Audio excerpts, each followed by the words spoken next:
Olá a todos! Enem Total, mais de 800 videoaulas. Número 1 do Enem Online. Vamos lá! Enem 2009, prova cancelada. Cancelada. Vamos lá. Questão de 64, a gente vai analisar. Questão 64 até a 69. Vamos lá, até a 69. Na questão 64, meus queridos e minhas queridas, olá a todos, tudo bem com vocês? Tudo jóia? Vamos lá, continuando. A Confederação do Equador contou com a participação de diversos segmentos. Aí você vai perguntar, professor, o que é a Confederação do Equador? Bom, em Recife, basicamente, ocorreram duas grandes revoltas contra o poder de Dom Pedro e da colônia portuguesa. Então, eram movimentos emancipacionistas que queriam a separação dessa região. Aqui, no caso, a Confederação então, do Equador seria do Ceará até o Rio Grande do Norte, até o Pernambuco, descendo por essa região que nós estamos vendo. Bom, aqui queria uma separação do Brasil. Queriam se separar do Brasil. Então, aqui no caso, Pernambuco e região queriam se separar do Brasil, tá? Bom, esse movimento contou com a participação de duas pessoas super importantes nesse caso, e mais outras também. Frei Caneca, preso e enforcado tempos depois da Confederação do Equador. Na época, quem dominava o Brasil era Dom Pedro I, que tinha como característica a presença absolutista, forte, então o governo centralizador que queria manter a integridade territorial do Brasil. Então a ideia basicamente é essa. E Manuel de Carvalho de Andrade, ele também era um político da época. Depois houve uma revolução pernambucana que também tentou se separar do Brasil, na época de Dom João VI, e ele depois se refugiou nos Estados Unidos. Voltando, participou então da Confederação do Equador, que basicamente ela tinha inspiração na Constituição Americana e da Colômbia. Eles iam fundar um novo país, tá? O Nordeste ia se separar do Brasil, essa parte do Nordeste. Bom, foi para Londres também no final da participação na Confederação do Equador, se refugiou na fragata inglesa Tweed. Isso não é importante gravar, só estou falando uma curiosidade. E depois retornou e comandou a província em 1839. Tá? Muito interessante. Era um grande proprietário de terra, né? E se fosse um coronel da época, né? Vamos dizer assim. Bom, contou com a participação de diversos segmentos sociais, incluindo os proprietários rurais, como eu havia falado agora, que em grande parte haviam apoiado o movimento de independência e ascensão de Dom Pedro I ao trono. Dom Pedro I, lembrando, é filho de Dom João VI, que veio ao poder então, era português, nascido em Portugal. Tá? A necessidade de lutar contra o poder central fez com que a aristocracia rural mobilizasse as camadas populares. Eles pediam nas ruas que houvesse um levante popular, que a população se juntasse contra o rei, né? Bom, então a necessidade de lutar contra o poder central passaram então a questionar não apenas o autoritarismo do poder central, mas o da própria aristocracia da província. Os líderes mais democráticos defendiam a extinção do tráfico negreiro e mais igualdade social. Só relembrando que na revolta pernambucana, por exemplo, ocorreu porque o norte de Pernambuco, na província de Pernambuco, ela era ligada à indústria açucareira e algodoeira. Então tinha algodão e açúcar. No sul do estado, vamos dizer assim, na parte inferior, parte de baixo do mapa, era somente açucareira. Então houve um embate. Então, isso é um resquício desses problemas internos também da aristocracia da província. Bom, mas da própria aristocracia da província. Os líderes mais democráticos então, defendiam extinção do tráfico negreiro e mais igualdade social. Essas ideias assustaram os grandes proprietários de terra que, temendo uma revolução popular, decidiram afastar do movimento. Abandonado pelas elites, o movimento enfraqueceu e não conseguiu resistir à violenta pressão organizada pelo governo imperial. Então aqui a gente vê aqui a pressão, as tropas imperiais estão esmagando as tropas confederadas nesse levante contra o poder central que é exercido pelo Dom Pedro I, que era o imperador brasileiro. Com base no texto, é possível concluir que a composição da Confederação do Equador envolveu, a princípio, os escravos latifundiários descontentes com o poder centralizado. Não, os escravos não podiam fazer nada. Os latifundiários, em parte. B. Diversas camadas, incluindo os grandes latifundiários, na luta contra a centralização política. Sem dúvida, isso foi falado. Isso aqui já é resposta, mas vamos ver se tem outra melhor. C. As camadas mais baixas da área rural, mobilizadas pela aristocracia que tensionavam subjugar o rio. Não iam querer atacar o rio de jeito nenhum. Mas D. As camadas mais baixas da população, incluindo os escravos que desejavam a hegemonia no Rio de Janeiro. Também isso não é verdade, né? Então é isso que a gente está vendo. E E, seguindo o texto, camadas populares mobilizadas pela aristocracia rural, cujos objetivos incluíam a ascensão de Dom Pedro I ao trono. Não, a letra B, né? O que a gente pode analisar nesse caso é que a B corresponde então à fase inicial do episódio. As demais são todas negadas, a gente pode negar elas sem problema nenhum, né? Então tá aí. Bom, na questão agora 65, vamos lá. Distantes uma da outra, quase 100 anos, as duas telas seguintes,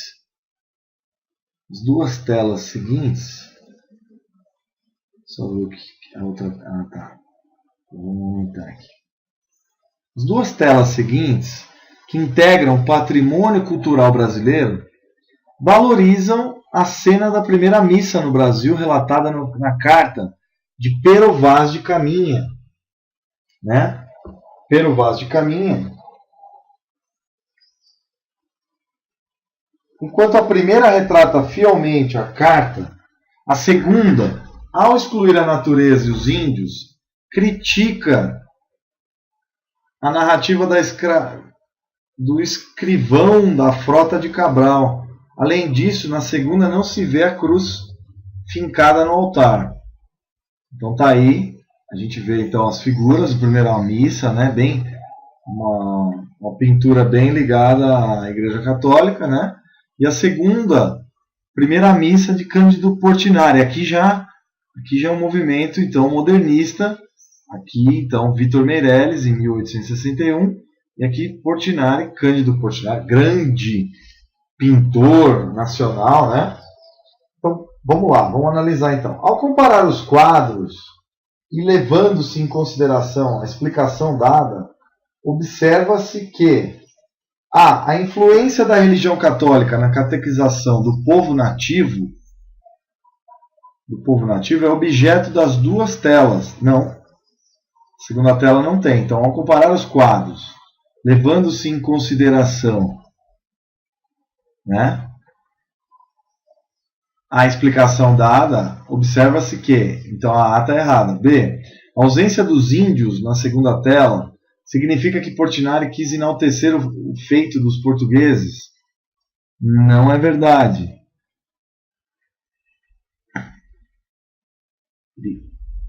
Não quis enaltecer, não. Então, a bem correta, saber que a visão de Portinari sobre o processo histórico não levaria a enaltecer o feito dos colonizadores. Pelo contrário, queria enaltecer o Brasil. O Portinari ele retratava principalmente o Brasil, né? E C, ambas, apesar de diferentes, retratam um mesmo momento que apresenta uma visão do fato histórico. Não. A visão aqui modernista. E aqui uma visão romântica, vamos dizer assim, do que ocorreu naquela época. E D, a segunda tela, ao diminuir o destaque da cruz, nega a importância da religião no processo dos descobrimentos. Não, inclusive está lá, aqui, está aqui a cruz, né? Não tira totalmente isso, né? E a tela de Vitor Meirelles contribui para uma visão romantizada, como eu falei agora, dos primeiros dias dos portugueses no Brasil, sem dúvida. Inclusive o período é romântico, 1861, né? Então, retratando fielmente o texto de um documento histórico, Carta de Pero Vaz, pode fazer de forma romantizada, que era o período do século XIX, Machado de Assis, etc. Tudo era um período romântico, realismo romântico, né? Então, letra E, ou E, tá? Letra E é a resposta desse exercício. Continuamos, meus queridos e minhas queridas, análise dos textos de história e geografia. Vamos lá. Continuando, na questão de número 66, essa questão vai falar da industrialização do Brasil. Vamos lá.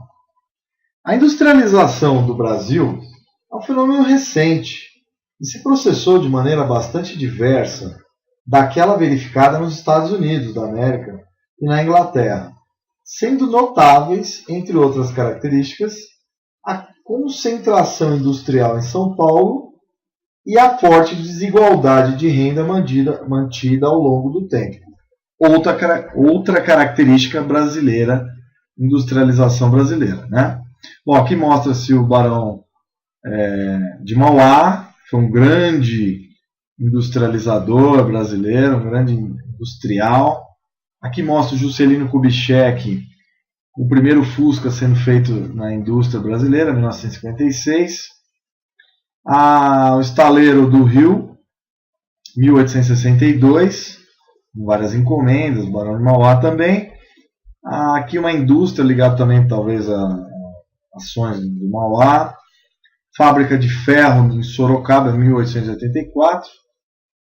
Né? A Revolução Industrial no Brasil ela demorou a ocorrer. O Brasil ficou 308 anos com proibição da indústria no Brasil. Somente em 1808 começou então em Sorocaba a indústria de ferro lá e depois uma lenta aquisição industrial. Depois de uma segunda fase, a primeira fase então vai de 1808 a 1850. Aqui seria a primeira parte, né? E a primeira fase é lenta, né? 1808 a 1850, ajuda da lei Eusébio, outras nada muito importante. A segunda fase então um pouco mais forte, e com a ascensão em 1930 do poder do Vargas, que realmente diminui o poder oligárquico, as oligarquias ligadas ao café, e começa realmente uma grande industrialização, uma revolução industrial no Brasil a partir de 1930, até 1956. A partir de 1956, uma grande diversificação industrial e uma internacionalização, chegada das multinacionais, período principalmente dos militares, né, do militarismo. Bom, vamos continuar nessa questão. Então, outra característica da industrialização brasileira foi a fraca intervenção do Estado, dando-se preferência às forças de mercado que definem o produto e as técnicas por sua conta. Não, houve uma forte intervenção estatal em todos os períodos, tá? Principalmente os anteriores à Revolução Industrial de 30. E principalmente ali de 30 a 56, forte ajuda governamental, incluindo a primeira siderúrgica nacional, foi uma troca entre Estados Unidos e Brasil. O Brasil doou espaço no Natal, Rio Grande do Norte, para as bases americanas, e em troca ganhamos a siderúrgica nacional dos americanos. E no começo do século XX ocorreu a famosa substituição das importações vindas da Europa, né? Então ocorreu o que a gente chama de substituição das importações. Isso também é extremamente importante que vocês gravem, porque a Primeira Guerra Mundial ela é datada de 1914 a 1918, tá? O advento do tanque de guerra, das trincheiras, das metralhadoras, os coraçados, trincheiras, o gás mostarda, também a guerra da gripe espanhola, que mata mais ou menos 50 milhões de pessoas em todo o mundo, tá? Foi talvez uma das maiores catástrofes epidemiológicas do mundo. Acredita-se que 5% da humanidade morreu nesse período, muito em parte causada pelos enfermos da guerra, os que eram feridos da guerra, que serviam de tecido para a infecção de vírus. Na B, constatamos a presença então de políticas públicas voltadas para a supressão das desigualdades sociais e regionais, desconcentração técnica.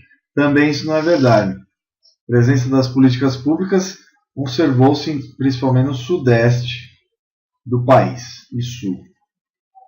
Na C, o uso de técnicas produtivas intensivas em mão de obra qualificada e produção limpa em relação dos países com indústria pesada. Não, também era suja e tínhamos então o uso de técnicas produtivas intensas em mão de obra qualificada. Não, baixa qualificação da mão de obra. Tá? D, a presença constante de inovações tecnológicas resultantes dos gastos das empresas privadas em pesquisa. Daí uma característica que o Brasil não teve até agora. As empresas privadas, com exceção da Petrobras, da Embraer, de outras muitas hoje, mas ainda que representam pequena parcela das indústrias brasileiras e multinacionais, pouco se investe em ciência e tecnologia na indústria.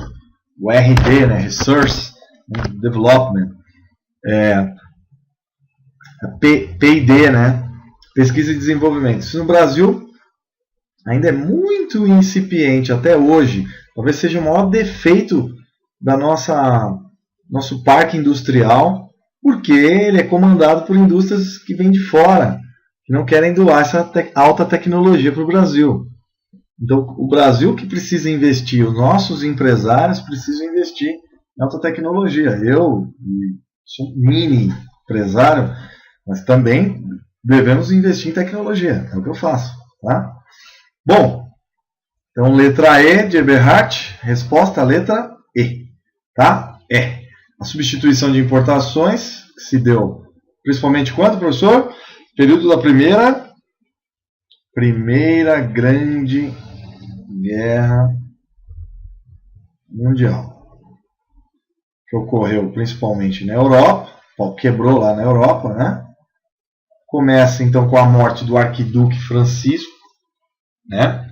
Ferdinand Francisco da Áustria, foi atacado por um estudante sérvio, e aí começa a guerra entre o eixo e os aliados. Depois, os Estados Unidos entram na guerra no final e consolidam então o plano de Wilson, os 14 pontos de Wilson, e a Europa depois se reconstrói e aí abre caminho para a Segunda Guerra Mundial. Problemas, a Primeira Guerra então foi causada por imperialismos na África, disputas então coloniais, tá? E que vão se refletir no Brasil. Nesse caso, foi interessante porque o Brasil se industrializou, né? Principalmente a região incipiente aqui, onde tinham muitos imigrantes europeus que também fugiam da guerra. São Paulo se beneficiou talvez mais de todos os estados, o Rio e Minas também, os estados do sul, por ter tido uma grande leva de imigrantes, mais de 500 mil. Tá bom? Voltando então à análise agora da questão 67. Vamos lá, meus queridos e minhas queridas. Agora veremos uma questão relativa muito interessante também, relacionada à história e geografia. Vamos lá, até já. Houve momentos de profunda crise na história mundial contemporânea que representaram para o Brasil oportunidades de transformação no campo econômico, como a gente acabou de ver. A Primeira Guerra Mundial, 1914-1918, e a quebra da Bolsa de Valores de Nova York, 1929, por exemplo, levaram o Brasil a modificar suas estratégias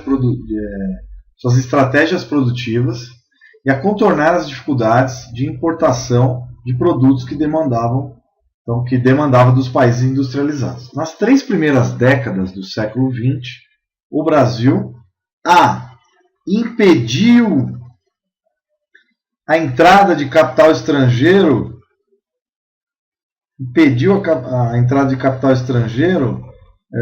de modo a garantir a primazia da indústria nacional? Não. B. Priorizou o ensino técnico no intuito de qualificar a mão de obra nacional direcionada à indústria? Experimentou grandes transformações tecnológicas na indústria e mudanças compatíveis na legislação trabalhista. Nas 3 primeiras décadas, aproveitou a conjectura de crise para fomentar a industrialização pelo país, diminuindo as desigualdades regionais. Direcionou parte do capital gerado pela cafeicultura, a indústria do café, para a industrialização, aproveitando a recessão europeia e americana. Resposta letra E. Letra E. Primeiro, vamos fazer um tempo aqui. Aqui o século XX. Tá? Início da República um pouco antes. A República em 1889. E aí a política do café com leite. Café com leite. Todos os presidentes, até 1930, eram ligados à oligarquia, o quê? Era uma oligarquia. Oligarquia. Que quer dizer poder na mão de poucos.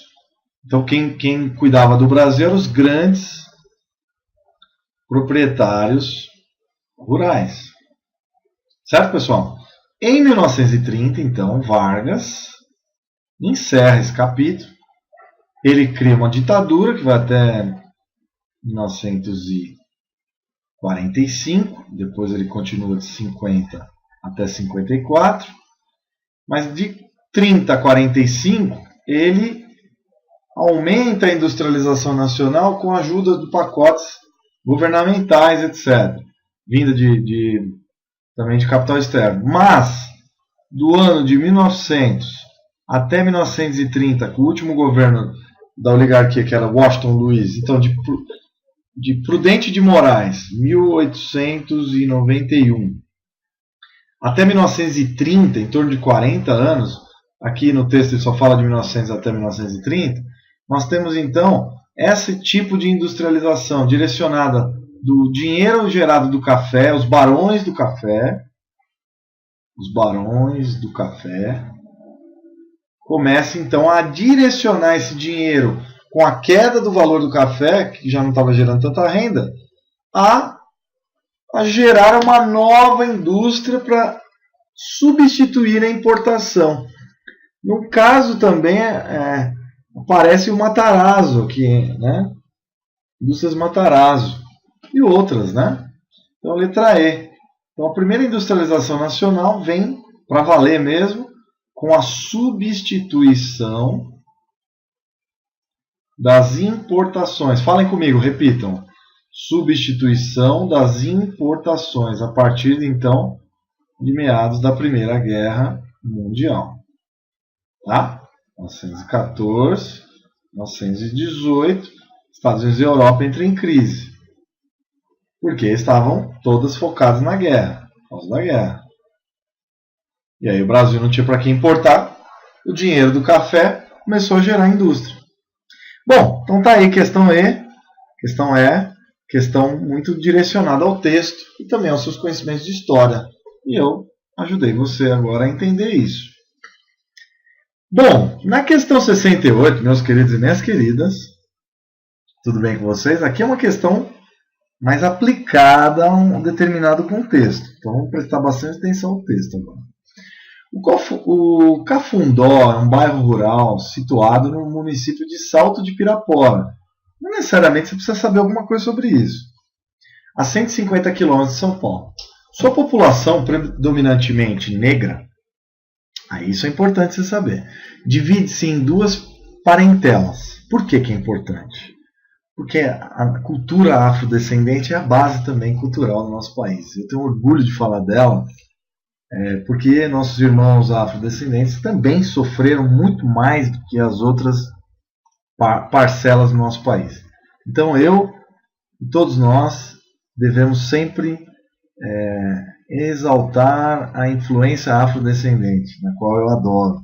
Capoeira, milhares de outras, candomblé, o samba que eu amo, e tantas outras culturas, da feijoada, a capoeira que eu acho que eu já falei, as mulheres lindas, os homens deixam para lá, tô fora, mas também eu queria falar sério agora, a importância cultural dos nossos irmãos afrodescendentes. Tá? Bom, sua população predominantemente negra divide-se em duas parentelas, a dos Almeida Caetano e a dos Pires Pedroso. Cerca de 80 pessoas vivem no bairro. Dessas, apenas 9 detêm o título de proprietários legais, dos 7,75 alqueires de terra que constituem a extensão do Cafundó, que foram doados a 2 escravos, ancestrais de seus habitantes atuais, pelo antigo senhor e fazendeiro, pouco antes da abolição, em 1888, com a Lei Áurea de Princesa Isabel. Nessas terras, seus moradores plantam milho, feijão, mandioca e criam galinhas e porcos.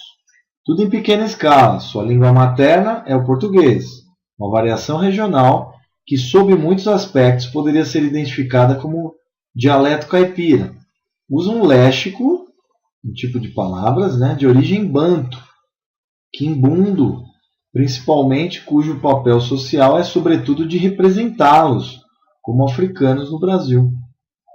Então, disponível em www.revistaifam.gov.br. Uma questão importante, porque, meus queridos e minhas queridas, infelizmente, as mentes atrasadas que colonizaram o Brasil instituíram a escravidão, que é uma das coisas mais abomináveis da sociedade humana de todos os tempos, na qual todos nós devemos nos envergonhar e lembrar para nunca mais ocorrer isto, para que muitos Barbosas estejam no Supremo Tribunal Federal e em qualquer outros lugares da sociedade brasileira, tá certo? Tão bem representados, com um baita orgulho nacional. Então vejo, presidente, está na hora de termos um presidente, por que não, da etnia afrodescendente, estamos livres, então nós devemos sempre nos lembrar das atrocidades do passado para nunca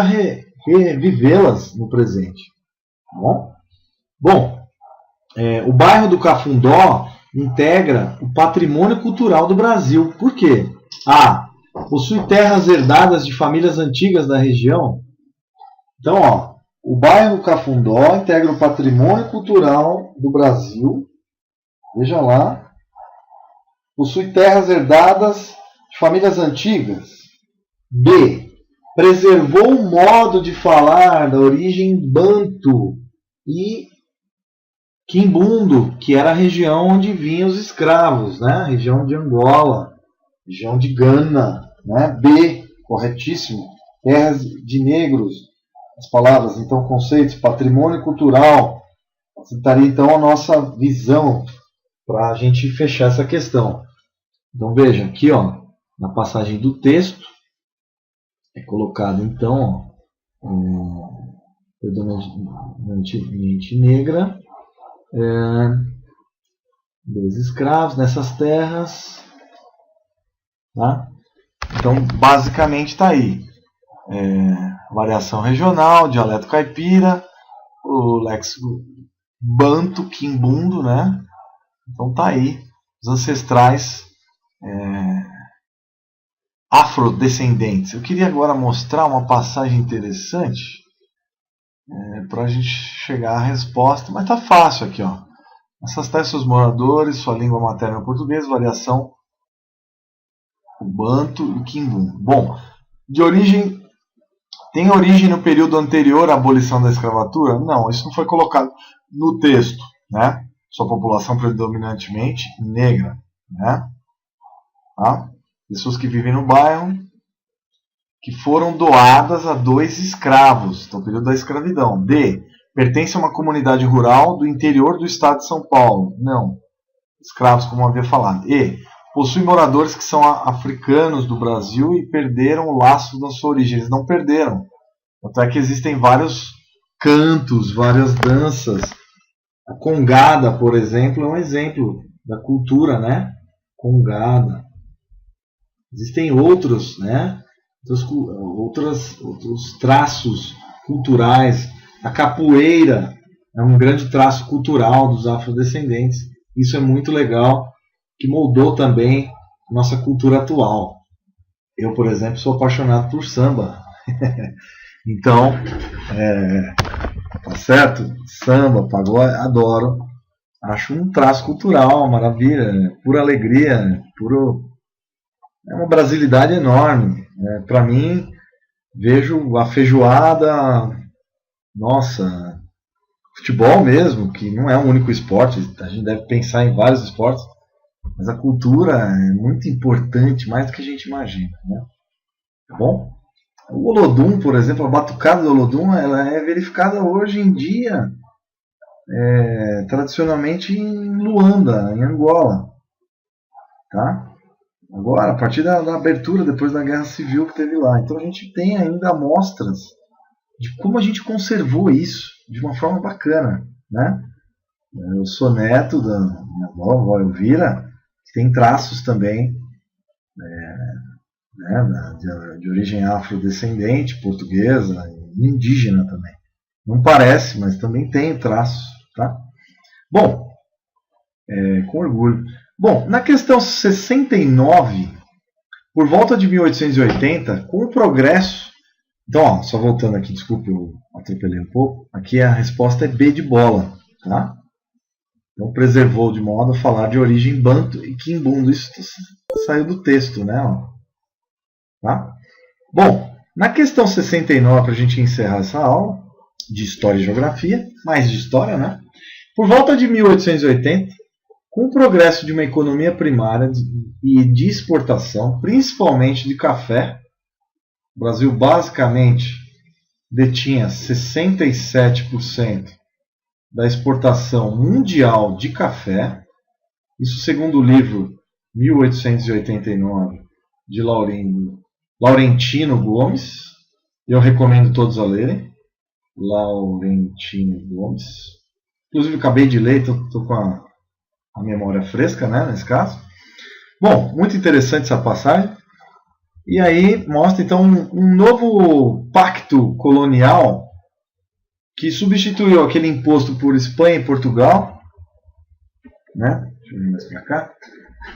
Espanha e Portugal, no mesmo momento em que se afirmou, o novo pacto colonial começou a se modificar em sentido favorável à metrópole. A crescente complexidade das atividades ligadas aos transportes e às trocas comerciais multiplicou a presença dessas economias metropolitanas em toda a área da América Latina. As ferrovias, as instalações frigoríficas, os silos e as usinas, em proporções diversas conforme a região. tornaram-se ilhas econômicas estrangeiras em zonas periféricas. História da América Latina, segunda edição. Rio de Janeiro, Paz e a Terra, 2005. De acordo com o texto, o pacto colonial imposto por Espanha e Portugal e quase toda a América Latina foi substituído em função... Bom, agora aqui a gente vai ter então uma análise, a gente vai fazer uma análise dos itens. De acordo com o texto, o pacto colonial imposto por Espanha e Portugal,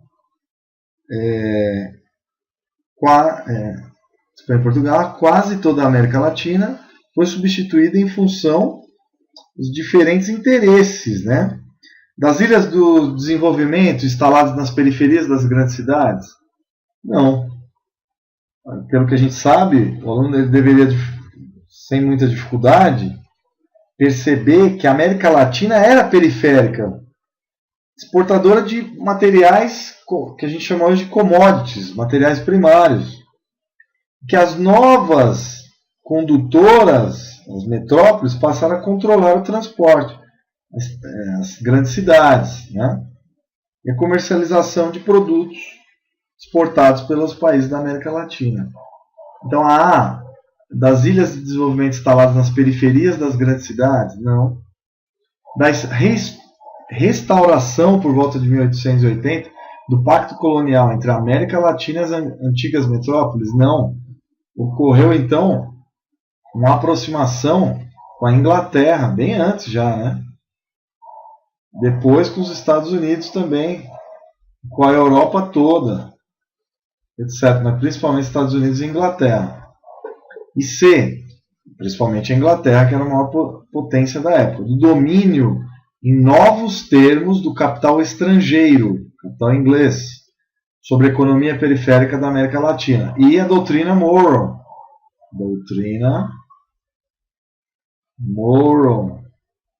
A América para os americanos. Então aí começa, né?